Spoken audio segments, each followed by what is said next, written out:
Ever tried to be polite, but ended up sticking your foot in your mouth? You're not alone. Picture this: a lively dinner party buzzing with chatter.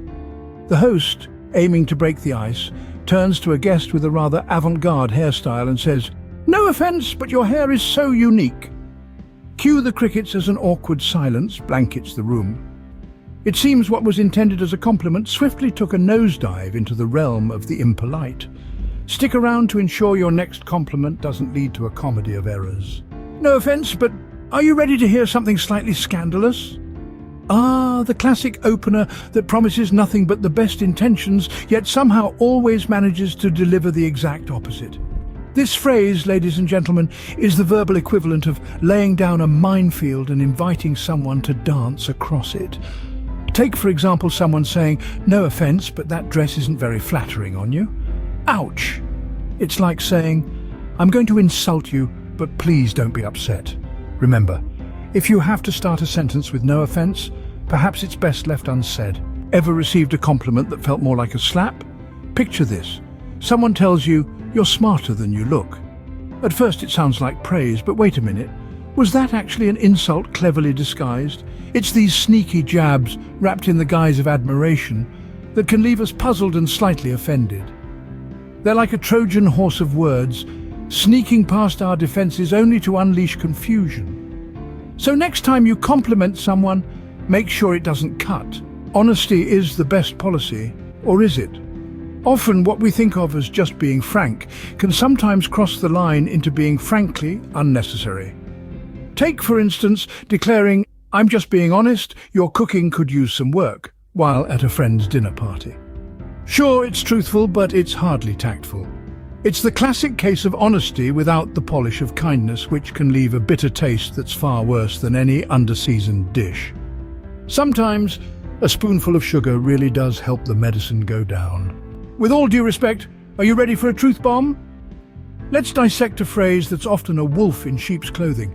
"With all due respect" is a classic prelude to, well, not a lot of respect. It's like saying, "I'm going to give you a piece of my mind, but let's pretend it's all very polite." Curiously, this phrase tends to make its appearance right before one drops a rather scorching take that could singe the eyebrows off a brass statue. If you truly respect someone, show it through your words and actions, not just your prefaces. Scene script. Ever ended an argument with a fine that meant anything but? The classic passive-aggressive fine. It's the verbal equivalent of a shrug that hides a storm. Picture the scene, the sigh, the slight eye roll, the folded arms. It's the go-to retort when one is simmering with irritation, but chooses the high road of minimal confrontation. This little word, though seemingly innocuous, is often a white flag coated in a thick layer of sarcasm. Next time you hear fine, remember it's rarely fine. Breaking up or just breaking down communication. When someone says, "It's not you, it's me," it might sound like a gentle letdown, but let's peel back the layers, shall we? This phrase often serves as a soft exit without the mess of a real explanation. It's like saying, "I'd explain, but then I'd have to continue this conversation." It leaves the other person hanging, pondering what they did wrong without any real closure.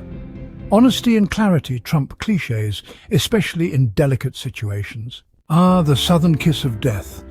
Bless your heart might sound as sweet as peach pie, but don't be fooled.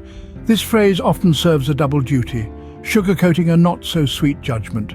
Picture this. Someone attempts to fry an egg on the sidewalk on a hot day, and Granny, watching this spectacle, says, "Bless your heart." Translation? Not the sharpest tool in the shed, are we? It's the velvet glove over the iron fist of Southern manners. Next time someone says, "Bless your heart," look out for the sting. Scene script. Is saying "you look tired" ever a good idea? Imagine you've just pulled an all-nighter, or maybe you've been juggling work and home life like a circus act. Then someone breezes by, takes one look at you and drops the T-bomb. "You look tired." It rarely sounds like sympathy, does it? More often than not, it comes across as pointing out that you somehow look less than your best. If you think someone looks tired, maybe offer a coffee instead of a comment. But whenever someone says this, we brace for the worst, right? Picture this. A friend leans in, lowers their voice and utters, "Don't take this the wrong way, but..." and your heart sinks. It's a classic setup, isn't it? This phrase often serves as a softening blow before something rather blunt. It's like putting a tiny umbrella in a hurricane and hoping it'll keep you dry. If you're about to say something that needs such a disclaimer, perhaps it's worth pausing to ponder. Is there a gentler, more constructive way to phrase it? If you feel the need to preface it this way, maybe take a moment to rephrase. Ever got unsolicited advice wrapped as a polite suggestion? Picture this. You're sharing your weekend gardening woes, and someone chimes in with, "Maybe you should try talking to your plants. They say it helps." It sounds innocent enough, but really it translates to, "You're not doing it right, let me fix it for you." Even if the intent is pure, these little nuggets of wisdom can often feel like a critique dressed up in a Sunday hat. Advice is best served when requested, not presumed. Minimizing someone's feelings, are we? Picture this. Your friend spills coffee on their favorite shirt and you casually remark, "It's not a big deal." While you might navigate the world with the calm of a cucumber in a spa, your friend might see their coffee-stained shirt as the unraveling of their universe. Dismissing their distress might save you from a conversation, but it sends a frosty message that their concerns are trivial. Remember, what might be a small deal to you could be a big deal to someone else. Just saying or just offending? Ever noticed how these two words often trail a bombshell? Picture this. Someone drops a controversial opinion or a blunt critique, then tacks on "just saying" as if it's a magic eraser that wipes the slate clean. But does it? Hardly. It's like lobbing a verbal grenade and then saying, "Oops, did that explode?" This little phrase often serves as a disclaimer meant to absolve the speaker. But let's face it, responsibility can't be shrugged off that easily. Think before you just say something. Words have weight. When "that's interesting" means "I'm bored." Have you ever found yourself uttering "that's interesting" while your mind wanders to what you'll have for dinner? It's a phrase that rolls off the tongue when we find ourselves trapped in a less than thrilling conversation. It's the verbal equivalent of nodding along while plotting your escape route. The irony?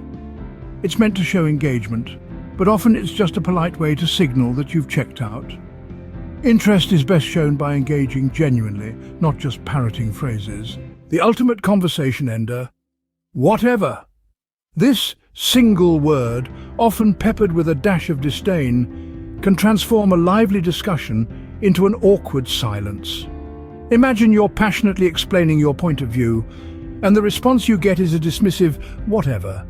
It's like throwing a bucket of cold water on the flames of dialogue. This word subtly hints that the speaker is not only uninterested, but also unwilling to engage further. It's the verbal equivalent of a shrug, suggesting that the topic, and perhaps your thoughts, are inconsequential.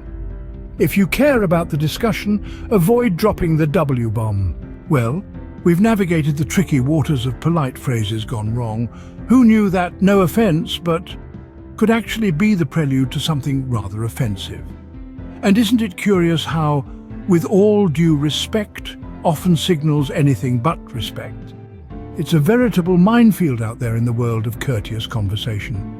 As we've seen, even the simplest phrases can carry a cargo of unintended meanings. Thanks for tuning in, and remember, sometimes it's not just what you say, but how you say it. Savoured this video? Fancy another? Click the on-screen video for an even deeper dive into fresh territory. Your support is like a warm cuppa on a brisk day. Give us a thumbs up, subscribe, ring that bell for the latest content. Cheers for watching.